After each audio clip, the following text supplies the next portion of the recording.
So Zach's been online, he's bought a bit of bling for the candy green. I know, mate, this is your car. What did you spend your hard-earned money on, mate? What did you get for it? Well, first, being a Grasshopper, the steering isn't exactly the best. One thing to fix that is get a better servo.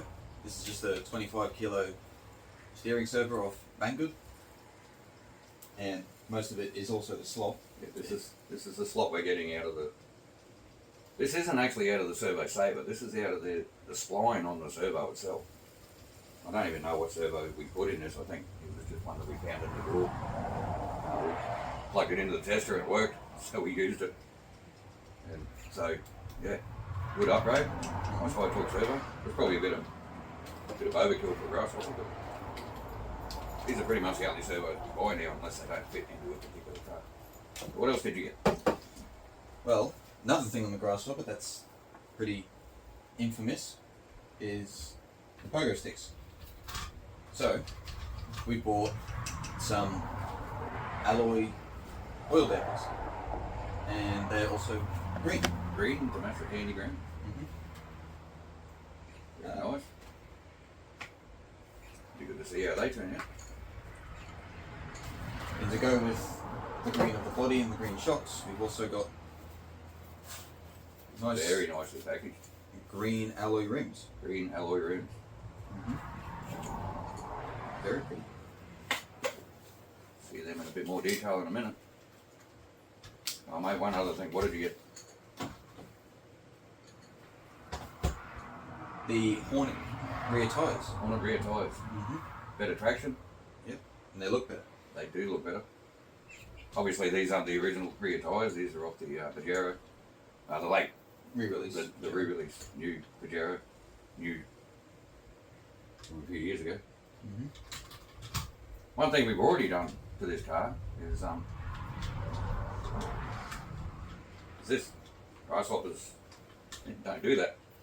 We actually fitted the rear shocks and the axle pivots of our Hornet, which is in the sick bay at the moment. It needs a bit of love, but they're getting upgraded to the nice green alloy shocks. So we'll bring you over to the bench. We'll get it done. This should be a quick video. Then we'll take it out for a run. Come on then.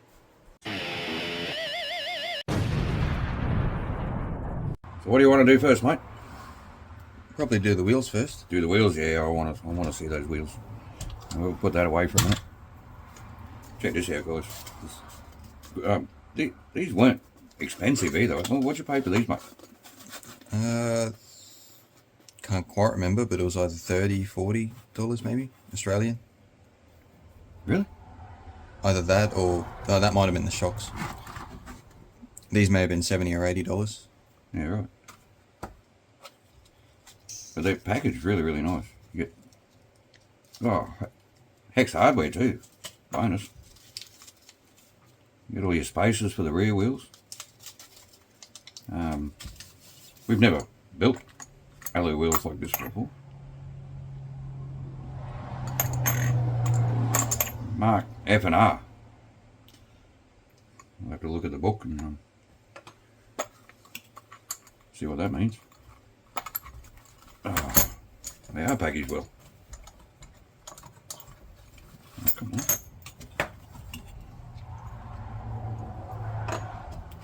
And again, 3-piece rims, so they should bead lock the same way as the original plastic rims do. Now it's going to look pretty on the candy green. All right. So there's no actual center in the actual center of the rim. They just screw together with the inner and the outer, and that hopefully locks against the tyre. So I think the first thing we've got to do, mate, is get the wheels off the actual car. We'll play some music for you guys and we'll get these wheels sorted out. Okay, so while you're doing that, Zach, I've just had a quick look at the. This is your instruction manual, by the way, for the wheel. Where did these wheels come from, mate? Was there a company or were they just a random eBay find? Yeah, Or I think they were just a random eBay one. random eBay find. So what did you actually type in the search bar? I just searched up alloy Grasshopper rims, and it came up after a couple of other results. Yeah, right. And they had different colours, did they? Yeah, they had different colours. They had blue, silver, I think they had red. Can't remember what else they had. Might have had yellow. Because I actually want to put a set of silver alloy rims on the sand scorcher. So, yeah, we might look at them for that. But anyway, we digest. So the rear wheels, they're marked F and R, which I would have thought would be front and rear, but they're not. They're F is obviously the outer, and R is the inner. And one is a different size to the other. Can you see that? Get my big hands out of the way. Yep. Alright, so first thing we got to do is see how we go getting these inners, or the centers I guess, into these new tyres. Now the good thing about these, the advantage of these over the Grasshopper tyres is they're omnidirectional. It doesn't matter which way they go. So if you get your rim in the wrong way, it doesn't matter, because there is no wrong way. It might be the alloy being smoother than the actual plastic rims, or it could be these tyres are a little bit softer than the paddle tyres that came on the Grasshopper. But there we go, that's in. Now all we have to do is spin that rim 90 degrees inside the tyre and get it positioned inside the bead. And that's the inner done. It's a pity you can't see it, but I guess that's what these are for. That's the inner done. So the R rim is the inner. So we're just going to pick a side. I know that's the inner, but that's pretty much what it's going to look like on the outside. It's already looking pretty good. And an F for the outer. Going to sit in there, and yes, that's going to act exactly like the original plastic rims. Now the hardware, they are 2x10mm. You're not going to focus. No, you're not going to. Trust me, 2x10mm hex head screws, and the I don't know what you call them. These simulate the pins on the back of the original wheels that land in the drive hubs on your diff, and they're actually tapped. They're tapped out to 2mm. So all we need to do, now I forget which one's which. Yeah, I think that's the, yeah it is. So that's the outer. So all we need to do is put a screw through the rim, and I'll get a hex drive. And this might be tricky and fiddly for me. We get one of these alloy guides, I guess. I don't know what you call them.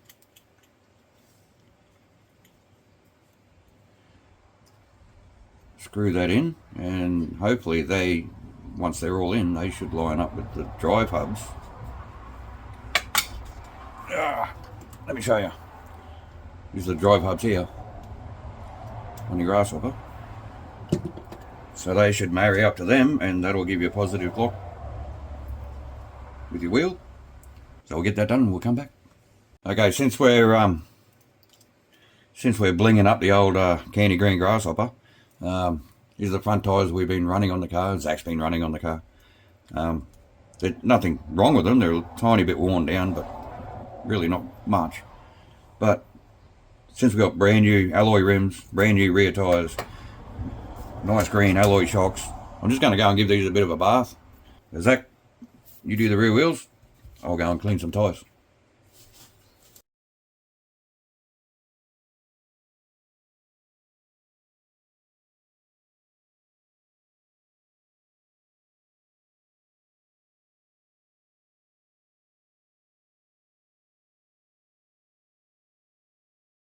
Right, I'm back from the wheel shop, and Zach was a little bit too quick.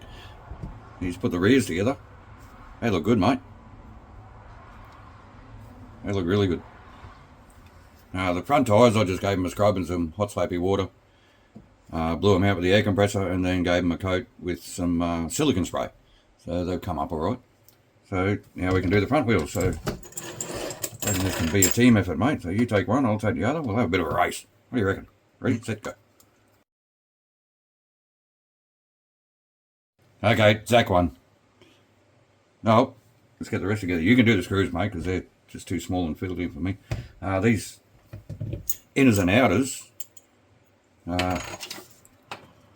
on the instructions, they don't mark it as an inner and outer like they do on the rear. So, and looking at them, they look identical, so it really shouldn't matter. So they're just going to go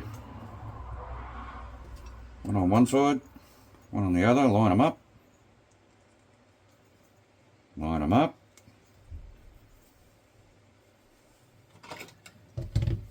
Okay, little tip for you, and this is good for the plastic rims as well.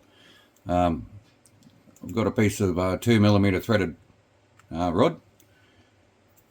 This is good to just put into the holes and align your rims. These are really handy on the plastic ones, on the plastic rims, I should say. And with the plastic rims, this comes in handy also for installing the nuts on the backs of the rims. You just put your rod through the rim, screw the nut onto the rod a little bit, and then you can just pull it through, land the nut into the moulding, into the plastic, unscrew your rod, then put your screw in. Now these obviously don't have mouldings in there to carry a 2mm nut. The hardware that came with the rims, again, nice hex hardware. I don't know if it's stainless steel or not. It's too hard to tell. Might be. Okay, they're not attractive, so I mean they look good, but they're not attractive. You know what I mean. Right, so it looks like they're stainless hardware, and also flat out picking them up. The nuts are nylon lock nuts. So that's very, very nice. All right, mate, so you take that. You can do all these little small fiddly bits. Cue the music. We've got our a box wrench here that comes with every Tamiya kit. This one on the side here fits these 2mm nuts. So we're just going to pop that in there. Line it up with the screw that's in there, just so we can start the thread. Once it's on there, we can get our Allen key. Allen! And then screw it on. Never throw these away. They're also good for warding off trackless cars. So that's our wheels assembled. Looking mighty fine.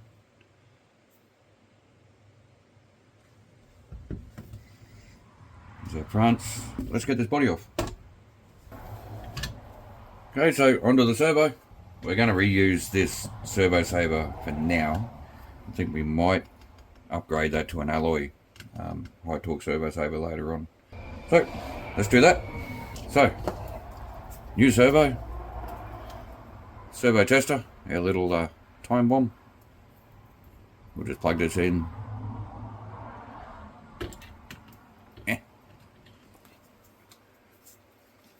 Turn it on. It has 3 settings: manual, neutral, and automatic. We can go to automatic and it'll just flick back and forth. You can probably hear that. We can go to manual, do what we like with it. Then we go to neutral. It just puts the servo into neutral. Then we just switch this off, unplug that, and that goes away until the next build. So now we know our servo is in the neutral position. Okay, so bit of a hiccup. This servo is a lot bigger than the servo that came out of it. If we try to mount the servo in its original position where it should go, it's sitting way too far forward. So this servo actually needs to come back. Okay, so we worked it out. As you can see, just drilled another couple of holes, about, by the looks of that, maybe 4 millimeters back from the original mount holes. Hopefully we dodged a bullet there. I didn't want to put that crappy old servo back in. Crisis averted. We might have to adjust the toe a little bit, but it's going to work. So, servo is in. Okay, so new receiver in.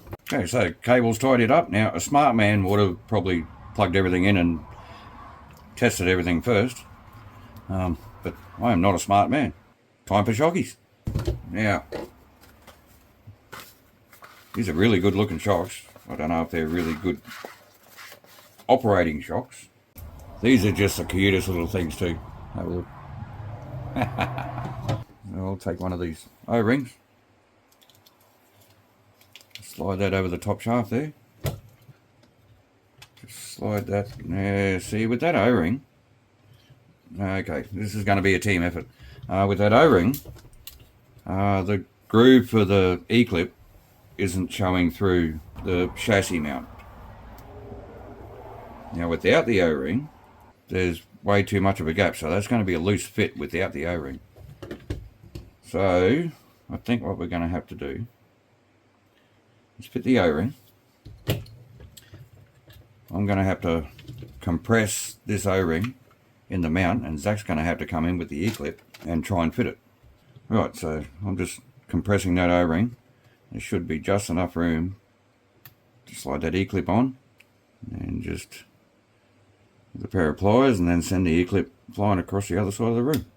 Okay, so first shock on, and there's going to be a lot of camber, a lot of camber gain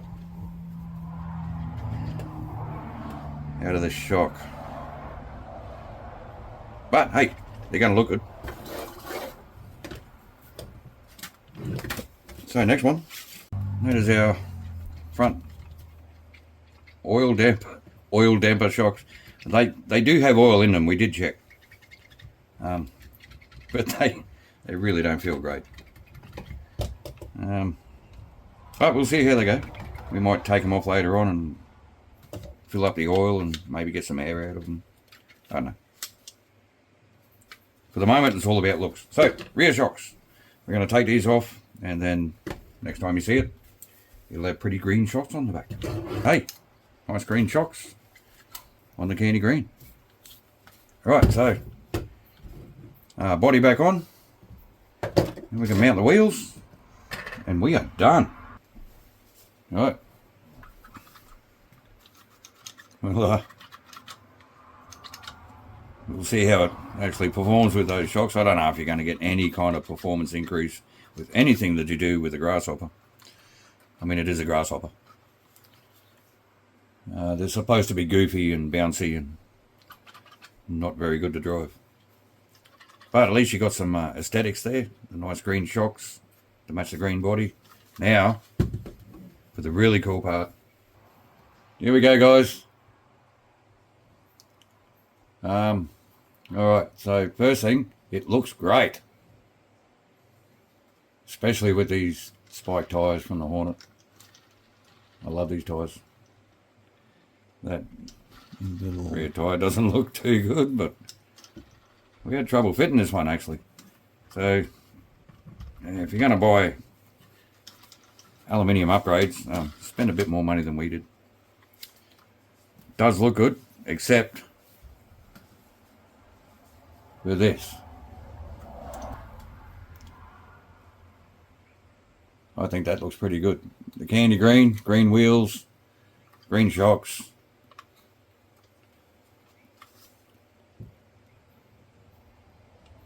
What do you say? Want to take it for a rip? Yep. Yep. Let's chuck a battery in and let's go, mate.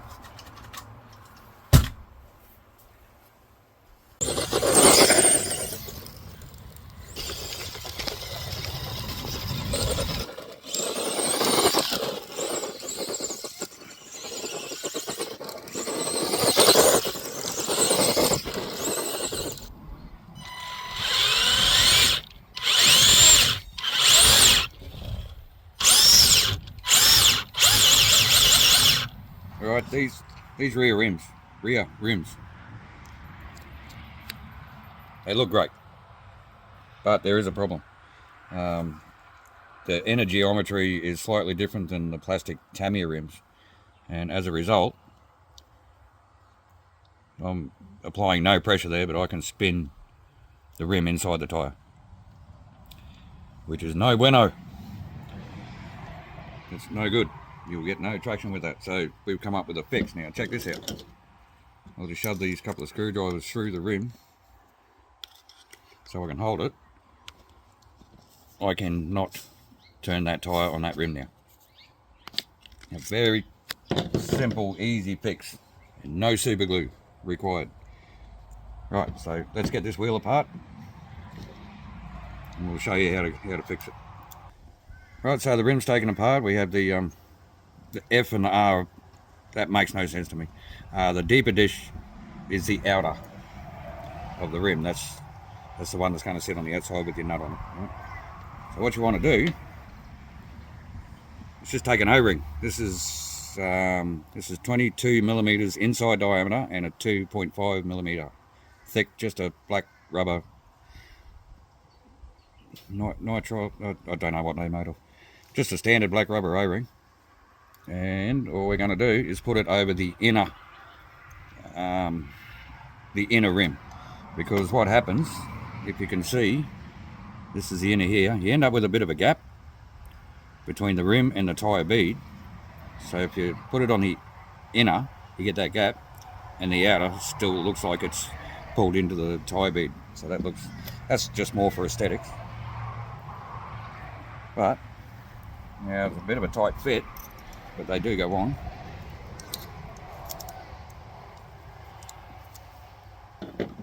Just slide that O-ring onto that portion of the rim.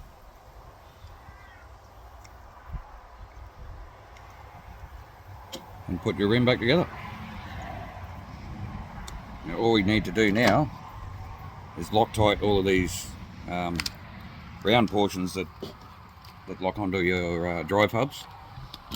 We'll get them thread locked, we'll get the wheel back together, get it back on the car, and then we'll have traction on the rear wheels. So there's a tip for these rims. They're gorgeous, they look great, they're a good price, but they're not a beadlock rim. They are designed to be a beadlock rim, but the proportions are a little off. So they don't actually lock the tyre to the rim. So there's our little tip. Nice and simple, just an O-ring on the rim, put it in, and all that does is space out the rim from the tyre so that gives you a gap in between these two portions. So that when you pull it together, you've actually got positive contact on the actual tyre bead inside the tyre there. So there you go. If you ever buy these rims, the old O-ring trick.